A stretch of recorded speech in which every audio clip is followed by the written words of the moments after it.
Conhecido por seu talento inquestionável e sua habilidade única de controlar o ritmo do jogo, Ganso encantou os fãs com sua visão e passes precisos. Mas o que aconteceu com o promissor meio-campista que parecia destinado a se tornar uma das maiores estrelas do futebol mundial, mas não conseguiu? É o que vamos descobrir hoje. Seja bem-vindo ao Analisando o Jogo, seu espaço de análises e história sobre o esporte. Vambora! Paulo Henrique Chagas de Lima, mais conhecido como Paulo Henrique Ganso, desde muito cedo demonstrou talento acima da média. Cresceu em um ambiente simples, com uma forte paixão pelo futebol e aos poucos foi ganhando notoriedade em competições amadoras de sua cidade, sempre chamando a atenção pela sua visão de jogo diferenciada em um estilo clássico de conduzir a bola. A sua primeira grande oportunidade no futebol surgiu quando Ganso foi descoberto jogando pelo Clube Tunaluso de Belém, onde impressionou treinadores e olheiros com sua habilidade técnica refinada. Posteriormente, foi transferido para o Paysandu, um dos clubes mais tradicionais do Pará. Foi nesse período que o jovem meio-campista começou a ser observado por grandes clubes do cenário nacional e o Santos, famoso por revelar grandes talentos, não perdeu tempo e o integrou em sua base. O jogador chegou à base do clube como uma grande promessa, mas poucos poderiam prever o impacto que ele teria no futebol brasileiro nos anos seguintes. A sua trajetória no sub-20 do clube foi marcada por uma rápida ascensão. Ele se destacou pela inteligência tática, controle preciso da bola e pela sua habilidade de ditar o ritmo do jogo, qualidades que o tornavam um camisa 10 à moda antiga, com comparações a lendas como Sócrates e Zidane, por exemplo. Em 2008, Ganso fez sua estreia pelo time profissional do Santos em uma partida contra o Rio Preto pelo Campeonato Paulista. Naquele momento, ele ainda era um jovem promissor tentando se firmar em um time que vivia de altos e baixos. No entanto, foi apenas no ano seguinte, em 2009, que seu nome começou a ganhar notoriedade nacional, especialmente ao formar parceria com Neymar, outro prodígio santista. No Santos, Ganso se consolidou como um maestro do meio-campo. Enquanto Neymar era a estrela explosiva do ataque, o camisa 10 era o cérebro que organizava as jogadas com passes milimétricos e uma visão de jogo muito apurada. As suas assistências eram quase cirúrgicas, com capacidade única de controlar o ritmo do jogo, cadenciando a partida com calma e muita precisão. Essa combinação com Neymar foi uma das mais marcantes do futebol brasileiro moderno. Bom, mas antes de continuarmos, eu só queria lembrar vocês da parceria do canal, a Esportes BHS, a melhor loja de artigos esportivos do Brasil, rapaziada. É a loja perfeita para você comprar seus produtos com um baita preço e uma qualidade impecável.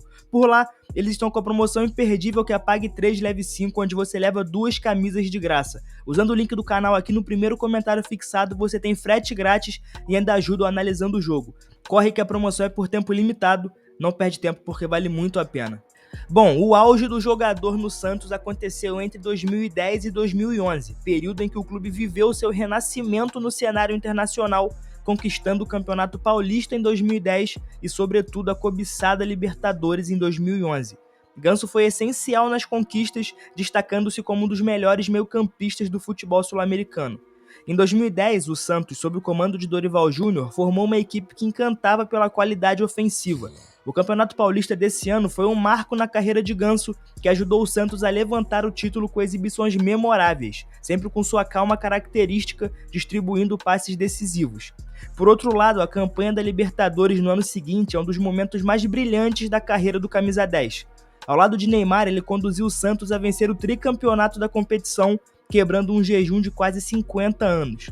O meio-campista brilhou em momentos cruciais, mesmo tendo sofrido com uma lesão que o afastou de algumas partidas. Na final contra o Peñarol, por exemplo, sua presença foi fundamental, organizando o meio-campo e ditando o ritmo do jogo. Mesmo em uma equipe onde Neymar era o grande destaque, Ganso foi o cérebro por trás das jogadas. Em jogos importantes, ele foi responsável por assistências decisivas, mantendo a calma nos momentos de maior pressão.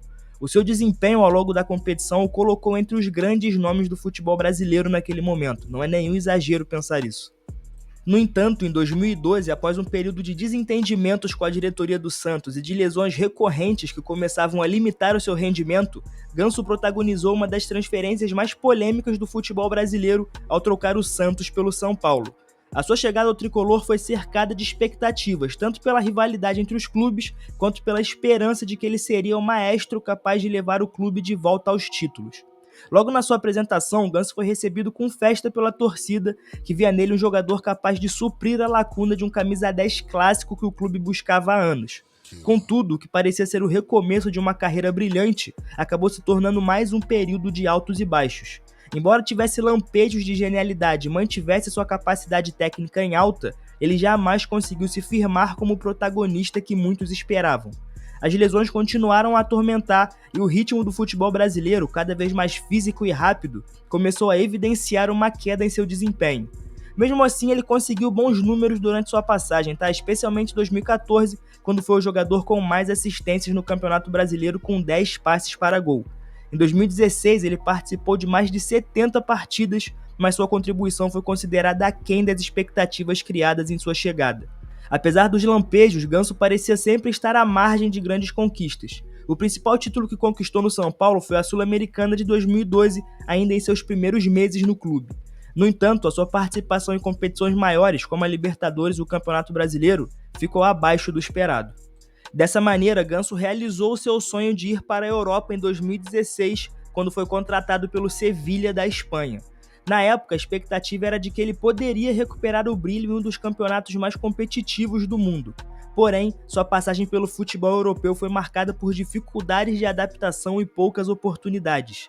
No Sevilha, comandado por Jorge Sampaoli, Ganso teve bons momentos esporádicos, como sua estreia com um gol, por exemplo. Mas logo ficou claro que seu estilo cadenciado não se encaixava no ritmo frenético e físico da La Liga. Apesar de sua inegável qualidade técnica, ele era frequentemente relegado ao banco de reservas e em 2 anos acumulou apenas 27 partidas com 7 gols marcados. Em busca de mais oportunidades, foi emprestado ao modesto Amiens da França em 2018.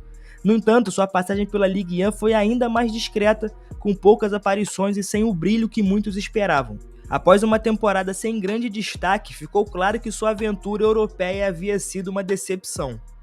Portanto, em 2019, retornou ao Brasil para jogar no Fluminense, onde passou a vivenciar uma nova fase na sua carreira. A escolha pelo clube carioca surgiu em um momento em que Ganso estava tentando encontrar novamente seu espaço no futebol, após uma passagem decepcionante pela Europa. O anúncio de sua contratação gerou grande expectativa entre os torcedores e também na mídia, que viu o jogador como uma possível solução para os problemas criativos da equipe. No entanto, a sua chegada no clube não foi totalmente simples, A falta de ritmo e os anos de lesão cobravam seu preço. A mídia, por sua vez, começou a questionar se Ganso ainda tinha capacidade de atuar em alto nível. O seu ritmo lento e cadenciado, que em outros momentos havia sido considerado uma virtude, passou a ser visto como um problema. O jogador, nesse sentido, foi alvo de críticas tanto da imprensa quanto de parte da torcida, que esperava um retorno rápido do craque aos tempos de glória. Ainda assim, Ganso teve lampejos de genialidade que justificavam a esperança que muitos depositavam nele. Em partidas isoladas, o meio-campista mostrou sua visão de jogo afiada, com passes precisos e uma leitura tática que poucos jogadores possuem. O problema, no entanto, era a constância. Ganso alternava boas apresentações com jogos em que parecia desaparecer em campo, algo que frustrou tanto o técnico quanto os torcedores. A frustração da torcida era evidente em momentos de apatia em campo.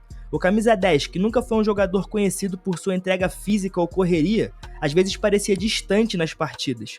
Esse estilo mais contemplativo do jogador contrastava com a postura de jogadores mais jovens, o que levou a críticas de que ele não demonstrava vontade suficiente.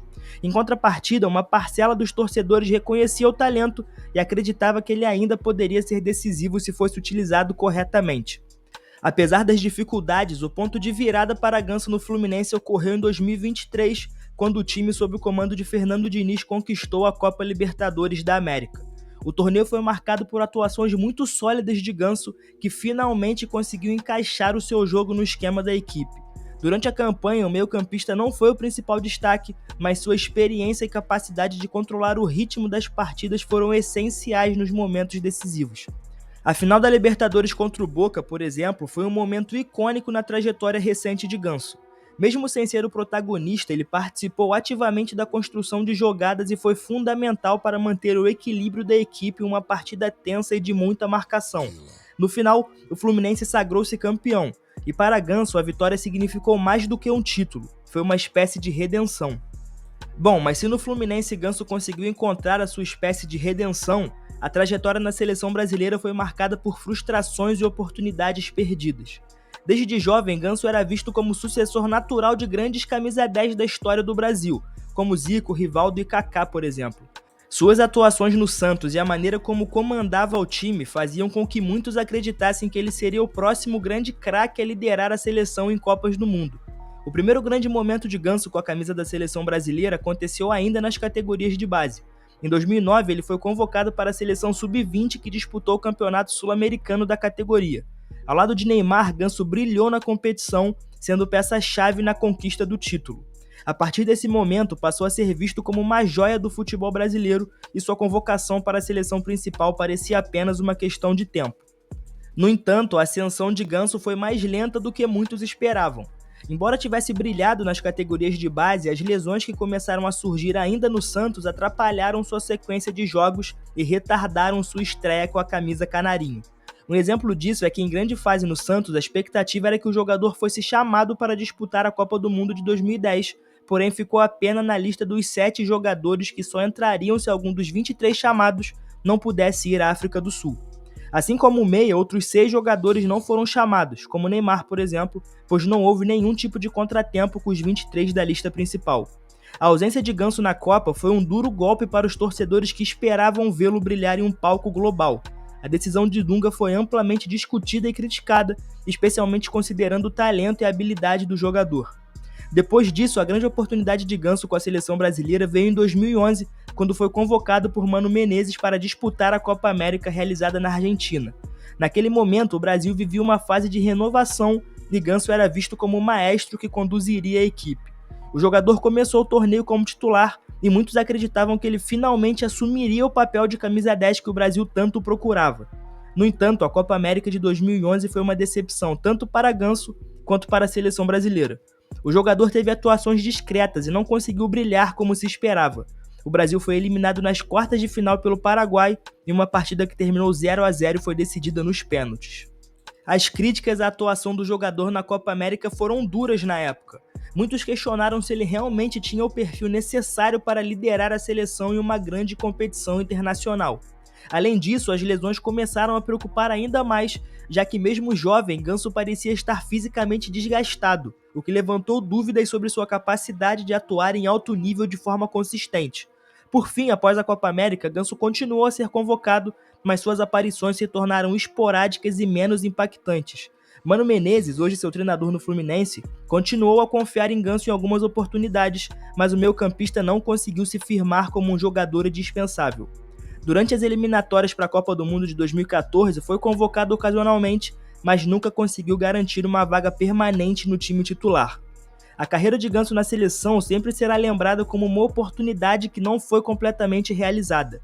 Ele teve sim momentos de brilho, mas nunca conseguiu se estabelecer como um jogador indispensável ou como o grande craque que muitos esperavam. A falta de uma grande conquista internacional com a camisa da seleção deixa um sentimento de que o talento de Ganso foi em parte desperdiçado em termos de reconhecimento global. A trajetória de Paulo Henrique Ganso é uma das mais intrigantes do futebol brasileiro. De jovem prodígio a uma estrela que lutou contra lesões e expectativas, a sua carreira oferece uma visão sobre os altos e baixos que podem definir um jogador. Desde os primeiros passos no Santos até o retorno ao Brasil e a conquista com o Fluminense, Ganso mostrou que apesar das dificuldades, o seu talento nunca desaparece. Mas e você, o que pensa sobre o jogador? Deixa aí nos comentários que eu quero ouvir a sua opinião. Além disso, não esquece de deixar o like, se inscrever no canal, ativar a notificação e, claro, conferir o link da Esportes BHS no primeiro comentário fixado, a melhor loja de artigos esportivos do Brasil. Esse foi o Analisando o Jogo, seu espaço de análises e história sobre o esporte. Até a próxima.